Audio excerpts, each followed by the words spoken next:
네, 김진표 국회의장이 오늘 새해를 맞아 기자간담회를 개최했습니다. 김 의장은 10년 후 대한민국의 미래를 위한 여러 가지 제안을 했는데 특히 인구 절벽 문제를 해소하기 위한 방안을 제시하기도 했습니다.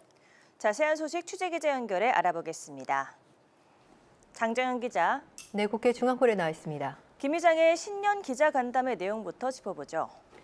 네, 김진표 의장 새해를 맞아 진행한 기자간담회에서 우리 사회가 직면한 가장 큰 위기 상황으로 인구 절벽 문제를 꼽았는데요. 먼저 김 의장 간담회 시작 발언부터 들어보시겠습니다.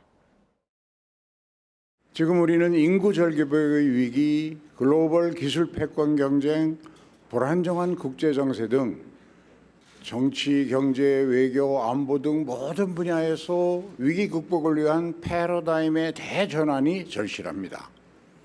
2024년은 대한민국이 다시 도약할 것인가 아니면 퇴보할 것인가를 결정짓는 중대 기로의 한 해가 될 것으로 생각합니다. 네, 김 의장은 아이를 낳기만 하면 국가가 보육과 교육, 주택 이 세 가지를 책임진다는 획기적인 대책이 필요하다고 조언했는데요.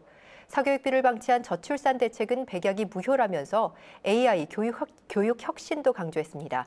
또 김 의장 대표 발의로 국회 본회의를 통과한 K-실리콘밸리 조성을 통해 글로벌 기술 패권 경쟁에서 살아남을 국가 미래 전략을 구상하자고도 제안했습니다. 이와 함께 김 의장은 21대 국회가 개헌 기회를 놓친 것을 뼈아픈 일이라고 자성하고 그래도 개헌은 포기할 수 없는 최고의 정치개혁이라고 지적하면서 개헌 절차법 제정을 촉구했고요.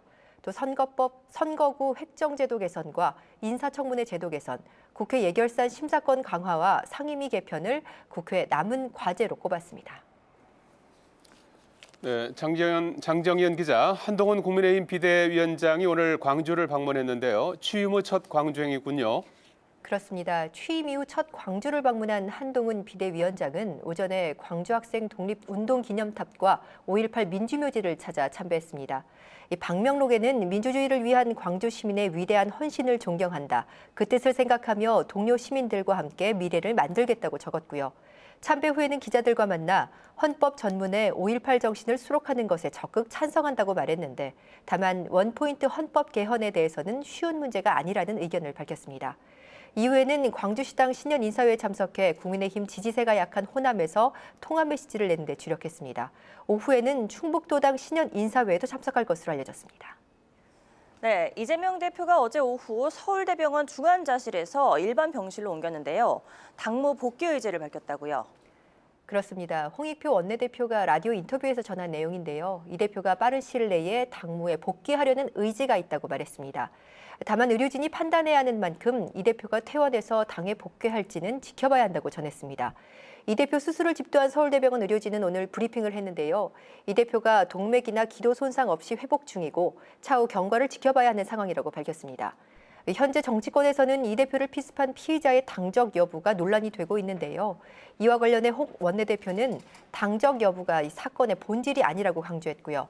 특히 정치적 테러도 정파 이해관계의 활용수단이 되고 있다고 비판하면서 이 수사기관이 피의자의 경력과 정치적 행태, 소속 단체, 배후 여부 등을 신속히 밝혀야 한다고 주장했습니다.